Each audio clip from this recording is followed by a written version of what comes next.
Caster Semenya finally lost her long legal battle on Tuesday against track and field rules to limit female rollers' neutrality high testosterone levels. Switzerland's Supreme Court said its judge dismissed Semenya's appeal against a court of arbitration for sports ruling last year that upheld the rule drafted by track's governing body affecting female runners with different of sex developments. The ruling means Semenya cannot defend her Olympic 800-meter title at the Tokyo Games next year or compete at any top meets in distances from 800 meters to the miles unless she agrees to lower her testosterone level through medical or surgery. She has repeatedly said she won't. The federal judgment came more than a year after the two-time Olympic 800-meter champion lost the previous ruling from the same court.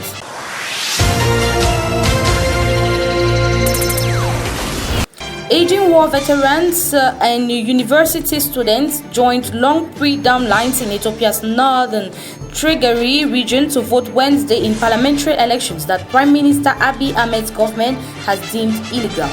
Polls opened at 6 a.m. across the mountainous northern Tigray region despite a federal decision to postpone all elections because of the coronavirus pandemic.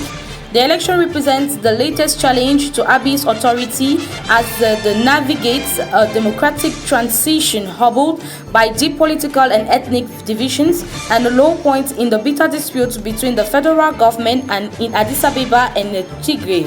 The region, sharing a border with Eritrea and Sudan, dominated Ethiopian politics for nearly 3 decades before anti-government protests swept Abiy to power in 2018.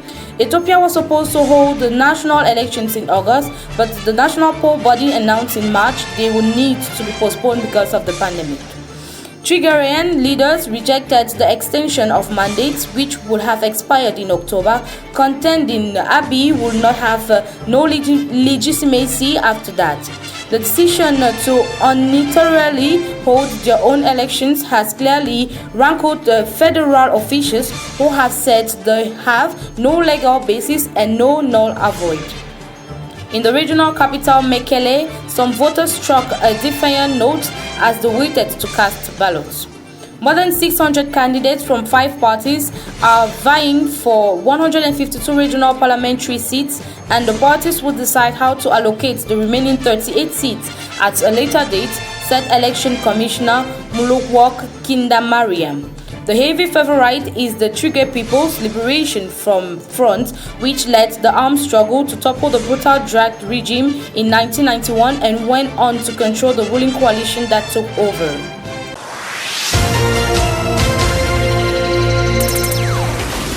Somaliland opened a representative office in Taiwan today, returning the favor from Taiwan's office in Somaliland, which opened last month.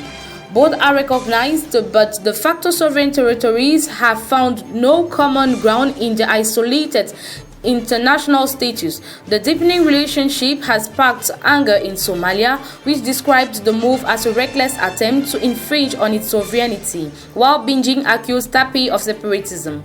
Only 15 countries diplomatically recognize Taiwan over Beijing, which claims the islands as its territory. But many nations maintain embassy-equivalent trade offices in Taipei.